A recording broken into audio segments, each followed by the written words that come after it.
This segment of the news has been brought to you by Sun Oil Limited. Welcome back. Earlier this week, Love 97 spoke with Nikki Boff, president of the Bahamas Real Estate Association, or BREA, about the thriving real estate market in Exuma, Eleuthera, and even in the Abacos following the COVID-19 pandemic. However, Ms. Boff was also keen to note an albeit slower but resurging real estate market on Grand Bahama as well. It is said you can get more house and land for your money on Grand Bahama when compared to some of the other more popular islands here in the Bahamas. What we're seeing is there are a lot of more fixer-uppers. You know, the market was a little depressed after we've had a series of hurricanes come through there. And we're seeing gradual improvement in terms of sales. What we'd like to see, obviously, is bigger sales at the higher end of the market. Those are slower in taking shape, but we're hoping to see that improve in coming months.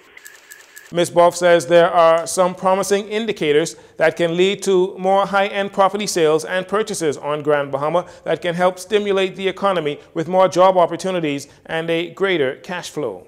When I spoke to one of the realtors in particular, and I asked him, you know, what he felt was one of the contributors to it being a slower market there than versus anywhere else, and he expressed concern that they're hoping to see the conclusion of the bigger transactions which are happening with the hotels and development locally. They think that would have a very positive impact, as would seeing the airport there, you know, refurbished and taken to a higher standard, just so that they're able to see the air traffic come in there and see the same types of increase in transactions that we are seeing or experiencing throughout the Family Islands. In June, there were reports of a growing interest in owning property on Grand Bahama, with local and foreign buyers purchasing lots and condos sight unseen, according to Island Living real estate agent Alex Thompson. It is believed the renewed interest has been driven by major new investments led by Carnival's cruise port, the transformation of the Grand Bahama shipyard, and a new buyer for the Grand Lucayan Hotel, among other items on Grand Bahama taking place. 5 local charities here in the Bahamas were the recipient of $5,000 each from Colina Financial Advisors Limited, CFAL, as the financial institution celebrates 25 years as a leading Bahamian investment management company. The generous donation to the local charities and organizations is just one in a year-long series of events for the company as they commemorate 25 years under the theme Celebrating Our Past, Embracing Our Future. President of CFAL, Anthony Ferguson, spoke to the initiative. We have been supporting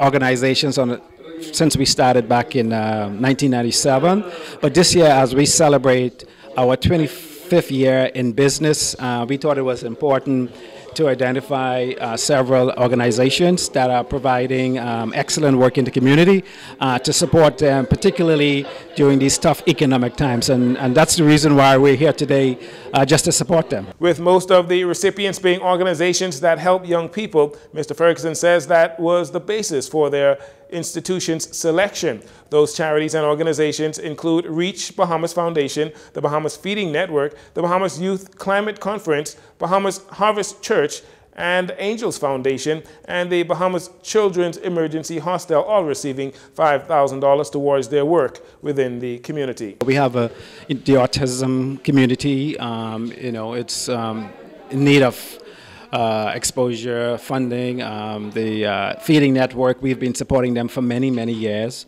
The climate change is a huge problem, you know, as the Prime Minister would have spoken about in COP26, and they had a conference here last week for students, and we just thought it's important that we support them, as we are very vulnerable as a small island development country in the path of hurricane, and so we and then of course Mr.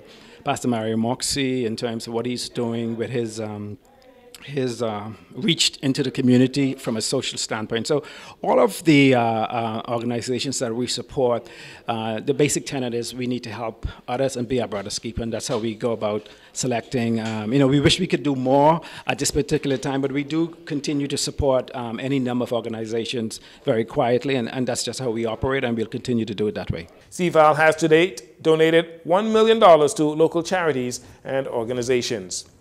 Well, Bahamas, here's your chance to give back to the environment and get a chance to earn some money as well. Beginning Monday, July 18th, in their efforts to promote recycling, the Bahamian Brewery Company and Beverage Company Limited, in conjunction with Sans Bear, are relaunching their bottle return campaign. People will now be able to return empty Sans bottles and get paid for it. Currently have bottle returns where persons can return empty Sans bottles only. We're the only company in the Bahamas currently doing bottle returns. And so bottle returns, we use it for, we want persons to recycle their bottles when they drink Sans products and return it to any one of our locations in Freeport, as well as we have 3 locations here in Nassau as well, that they can return it, and they are paid $2 per case. So what we are now doing is we're relaunching with a renewed focus on recycling, keeping the Bahamas clean, green, pristine, as well as, so that comes with new graphics, new commercials, just a whole lot of stuff to get more people interested in returning their bottle. The Sans representative says with the company having to face their own challenges with inflation, this is a way for them to cut back on costs but continue to be price-friendly for consumers. Well, of course, globally, products have been increasing, and so everyone has felt that pinch everywhere, including us here at the brewery and at Sans. And, you know, as consumers, you will see that increase. Consumers will feel that increase as well.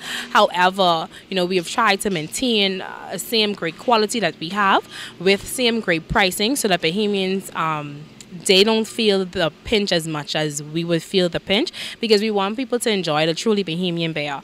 And so one of the ways too that helps us actually is a bottle return, because if you return the bottles, you recycle, but it also helps us as a company to keep our costs at a minimum as well. Should people wish to participate in this campaign, you can drop off a maximum of 5 cases complete with 48 Sans bottles at any of their 4 warehouses. Freeport is just at the Bahamian Brewery, which is our headquarters in Freeport, Grand Bahama. And then here in Nassau, it'll either be at our store at Nassau Street, it would be here at our store at the Airport Industrial Park, or they can find us at East Bay, and that's when they can return their bottles.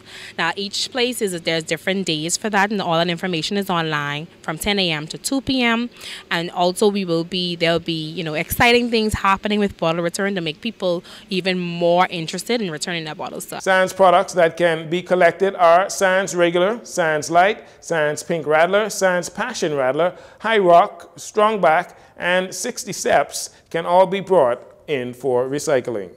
And finally, the Phoenix Suns matched the Indiana Pacers' 4-year, $133 million offer sheet for restricted free agent center DeAndre Ayton, clearing the way for him to return to Phoenix. The Suns had until 11:59 p.m. on Saturday to match the largest offer sheet in the history of the NBA, but matched it immediately and ended the Pacers' pursuit of DeAndre Ayton. The Suns cannot trade Ayton until January 15th and cannot trade him for a full year without his consent. So unfortunately for Bahamian NBA fans, we will not get to see Buddy Hield and DeAndre Ayton playing on the same team this season. However, there is hope that they will play together. We'll see them together along with Kai Jones playing for Team Bahamas at the FIBA World Cup qualifiers next month right here at Bahama. That'll do it for your JCN Evening News. Once again, I'm Jcn Saunders. Thanks for joining us. This segment of the news has been brought to you by Sun Oil Limited.